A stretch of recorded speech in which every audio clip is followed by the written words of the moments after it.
Greetings from Team RoverX. The past year imposed a lot of restrictions and made it difficult to accept the limitations imposed on us. But it also opened up a lot of avenues that has helped us adapt and perform better.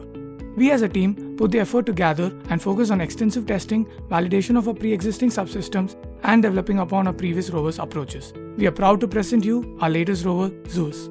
This year, the rover features a single-layer aluminum chassis for uniform load distribution with a radar and cruciform structure, providing greater resistance to bending and torsional loads. A double rocker bar differential suspension system is used for better stability and adaptability to the terrain by accounting for the changes in the center of gravity. The inner motor assembly drives the 4 polyurethane balloon tires, which have proven to provide the necessary traction and damping in the past. We have improved upon our manipulator from last year, which was based on a modified SCARA configuration with 6 degrees of freedom. The linear and prismatic shoulder motion is driven by lead screw mechanisms, and the elbow sweep is driven by a worm gear assembly.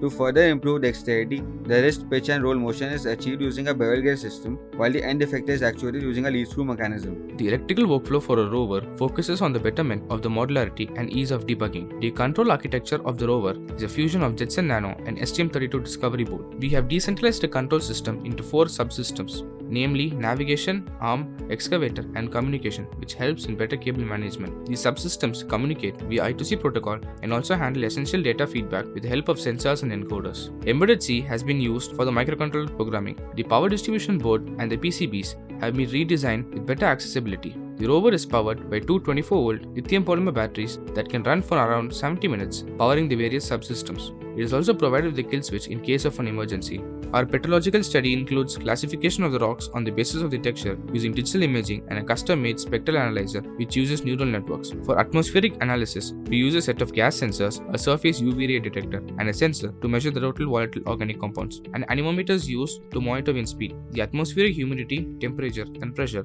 is monitored with the help of sensors to assess weather patterns. Apart from these, a customized atmospheric dust intensity monitoring station has been designed for assessing dust storms. A triple-axis magnetometer has been used for the indication of cardinal directions. GPS module data is continuously obtained at every point of traversal during the task. The computer science team has retained last year's core system due to its stability and robustness. NVIDIA Jetson Nano is the main computing system on board the rover, with its GPU offering better support and processing for deep learning. A combination of directional and omnidirectional antenna allows seamless communication between base and rover up to a range of 1 km. The combination of joystick and Python-based UI give operators the complete control over its core functionalities and allow tuning of parameters to achieve the desired degree of control. Inverse kinematics is used for intuitive control of the manipulator.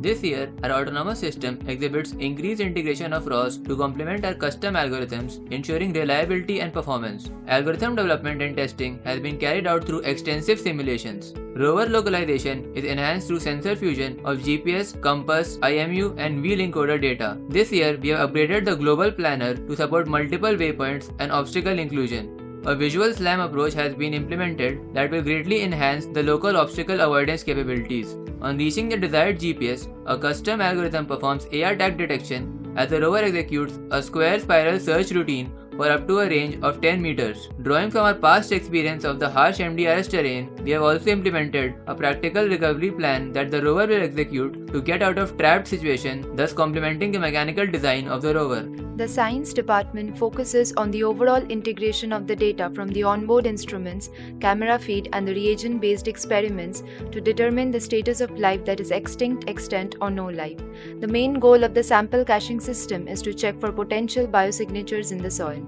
Our mini-wet chemistry lab acquires soil using a bucket wheel excavator mechanism and carries out tests for carbonates, nitrates, nitrites, and essential biomolecules. The most geologically significant microbially induced mineral deposits are those related to carbonates. Both the sugar test and the test for nitrates give an indication of a suitable environment with optimum atmospheric conditions, which allows the formation of essential biomolecules like amino acids and carbohydrates.